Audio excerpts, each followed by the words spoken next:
Paz do Senhor, uma boa noite a todos. Queria comentar rapidamente com os amados sobre uma passagem que se encontra aqui em Provérbios 18, 21, em que nos é dito assim: Provérbios 18, 21. A morte e a vida estão na ponta, no poder da língua. O que bem utiliza, come do seu fruto.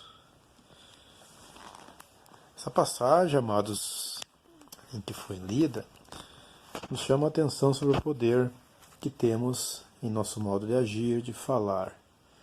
Ou seja, tudo aquilo que falamos ou semeamos, por assim dizer, aquelas sementinhas, elas podem ser boas ou más. Quando boas, produzem bons frutos. Quando más, infelizmente, é um fato que acontece.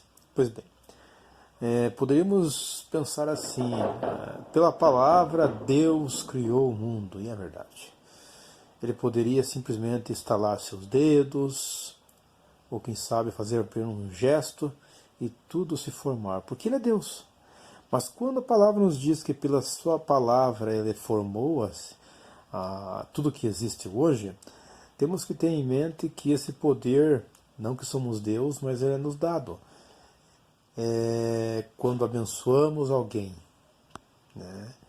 o poder de nossa fala, nossa língua, em que Deus lhe abençoe, que em nome de Jesus se faça isso. Vemos que quando dizemos isso, não estamos proferindo uma má profecia ou falsa profecia. Nem é uma profecia, mas sim um desejo de nosso coração. O fato é que em nossa caminhada nós temos que pensar, crer e agir de forma com aquilo que pensamos e cremos. Muitas vezes pessoas pensam tantas coisas mas não falam. Mas o fato de se pensar já é um grande perigo. Às vezes não deixa de falar uma palavra, quem sabe, pesada, ou seja, uma palavra assim de advertência, ou quem sabe uma palavra em que naquele momento, por respeito à pessoa, você não quer ser uma pessoa mal educada. Entre aspas, dependendo da coisa, é bom. Mas você pensou. E uma hora ou outra você irá falar. Então vemos que nossos pensamentos têm que ser policiados, o nosso modo de falar, o nosso modo de agir. Ou seja, quando policiamos, ou seja, investigamos a nós mesmos, a palavra produz sim um bom fruto e um bom efeito. O fato é que o inimigo hoje ele tem as suas estratégias bem definidas. O inimigo hoje ele tem tirado muitas sementes que são lançadas nos corações daqueles futuros homens e mulheres de Deus. O estratagema dele é enviar dúvida, tristeza, perseguição e, por que não, muitas vezes, ponhando na mente das pessoas em que ele ataca tudo e todos. O que é um engano, porque os seus ele não ataca. Quem que são os seus? Aquele que lhe agrada. Aquele que tem uma vida em que a Escritura Sagrada não ampara, em que Deus abomina, em que Deus é contra. Esse já está agradando a ele, então ele não vai atacar. As pessoas pensam, mas essa pessoa tem uma vida tão boa, uma vida assim de prosperidade. Mas vai ver, ela não quer saber de Deus. Por que o inimigo vai atingi-lo? Algo muito interessante que os amados ouvintes têm que entender, que quando você vai para a igreja, você vai para Cristo, se você for para querer ser rico e ter prosperidade, você já está pensando errado. Por que eu digo isso? Prosperidade, bens materiais são consequências. Por que eu digo consequência? Consequência é que quando você vai para Cristo, você deixa de gastar aquilo que você ganha, o seu dinheiro, em coisas que, além de não agradarem a Deus, são coisas supérfluas em que não lhe trarão nada de bom. Consequentemente, A prosperidade virá porque o dinheiro que era usado em coisas supérfluas, por assim dizer, hoje é usado para coisas que realmente necessitam, percebem? É uma consequência de uma comunhão com Deus.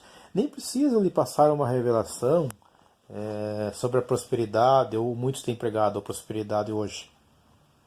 Tem que ser pregado a palavra em que Jesus lhe ama, morreu na cruz do Calvário por ti e quer lhe salvar. Prosperidade, bens, isso é consequência, como expliquei agora. Quando vamos para Cristo pensando somente em bens materiais, queremos anular o que Cristo fez. Será que já não é o bastante a salvação? Será que o que ele fez na cruz do Calvário por mim e por você já não basta? As pessoas infelizmente não olham para isso. Elas vão para a igreja, atrás disso, isso e aquilo, e se esquece que o que Jesus fez por elas já é o suficiente e muito mais que o suficiente. Porque tendo muito aqui na terra e não tendo Jesus, de nada adianta. E se não tiver muito aqui na terra, for uma pessoa que tem passado muitas vezes por dificuldades, né, ou seja, financeiras e muito mais, mas se ela tem Jesus, ela já é rica lá no reino do céu. Por quê? Porque, como um vídeo anterior, em que vai ser atrelado a esse, eu comentei sobre é melhor ir à casa do luto do que à casa da alegria, ela sabe para onde ela vai. Né? Ela sabe para onde ela vai. Então, o poder de nossa palavra tem muito a dizer, amados. Tome cuidado com o que você fala, a maneira que você procede em resposta a algumas coisas. Seja sábio ao responder, para que a palavra de Deus seja edificada. Eu mesmo entro em alguns assuntos com algumas pessoas e eu tento, naquela palavra, quem sabe a palavra dela seja até, por assim dizer, uma palavra de fofoca, uma palavra de querer puxar o assunto para saber mais da vida de alguém. Tente atrelar a palavra de Deus àquilo, explicando e aproveitando o momento para falar do amor de Cristo. Percebam que se a pessoa não quiser ouvir, ela irá deixar em pouco tempo. Ela não vai ficar te ouvindo muito tempo. Mas a tua palavra, pelo poder da tua palavra, em que Deus estará te usando naquele momento, irá sim ser uma sementinha no coração daquela pessoa. Mesmo que ela não fique ouvindo e saia, mas a semente ali foi posta. Continua orando, né? Continue e dobra o joelho, para que a sementinha germine, floresça, para que ela continue pensando naquelas palavras, e quem sabe, se não procurar você, procure alguém que tema ao Senhor, porque a verdade é que nem sempre você colhe o que se planta. Às vezes você colhe onde outros plantaram, e às vezes você planta e não vai colher. Eu digo no sentido em que às vezes você fala do amor de Cristo e parece que ninguém ouviu. Eu escutei muitos dizer, não adianta falar, não adianta, parece que foi falado com uma parede. Não, não pense assim, não pense dessa forma.